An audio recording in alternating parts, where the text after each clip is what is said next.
Do you have an inner critic that just won't kind of let go? Especially as you get into your project, you get a little deeper, or maybe you haven't even started at all. And there's this little voice inside your head. Maybe it's a loud voice, and it's like, you aren't you aren't any good. Why are you even doing this? Or who's gonna like this story anyway? Or who do you think you are? We all have these parts of ourselves that want to sabotage our creative process. I don't know why, but I wanted to give you some ideas of how to deal with it because sometimes it can be really crippling and it can keep writers from writing their work. I found this book, or I think I listened to a podcast and I got this book from the library. It's called No Bad Parts by Richard C. Schwartz, and it's all about internal family systems.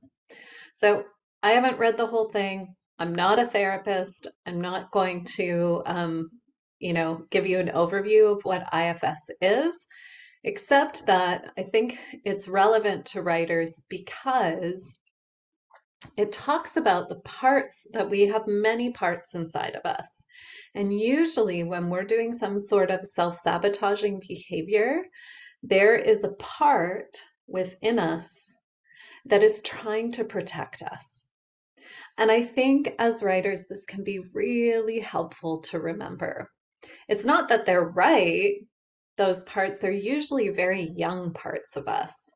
Like he talks about how when we go in, and he has a whole methodology of going in and feeling that people really get a sense of the age of their parts, and they can be quite young, like infants or toddlers or 4-year-olds. So remembering that there's part, if the inner critic comes up, what we don't want to do is just like get angry at it. That's essentially his what I've taken so far from his work and what I know from myself when I'm like struggling and frustrated that this part has come to the surface again. And so the work is really to be a benevolent presence for that part so that they can soften and relax their sense of protectiveness. So when I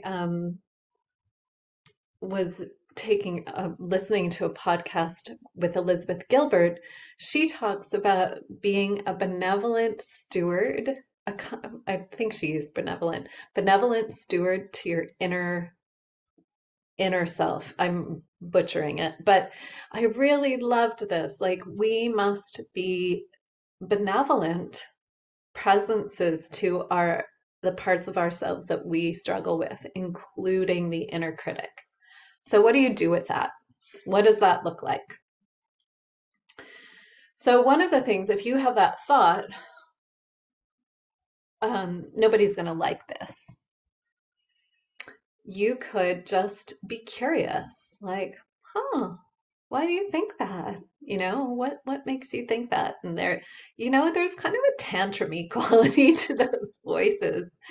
And just sort of like feel where it's coming from in your body, feeling it and offering it a kind attention. Just noticing, like, yeah, I really hear that you're scared. You really hear that you're scared that nobody's gonna like this. And you could say, I'm going to do it anyway, or thank them. I appreciate that you're looking out for me. But you know what? This is really exciting for me, and I think we're going to be okay. What if I promised you that we were going to be okay?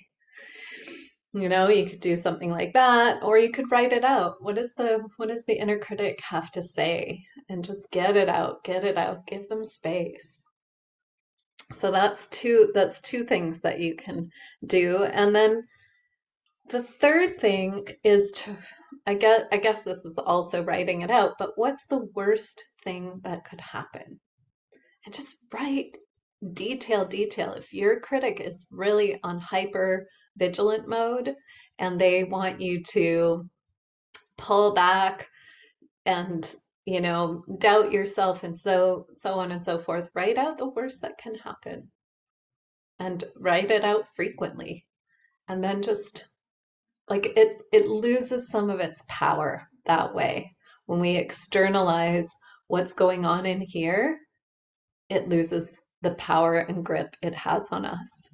So these voices, these presences are very real. And, we often think we've got to change our mind or wrestle with the inner critic or banish them. But really, it's about softening and listening and creating a kind of space where the inner critic is heard but not followed.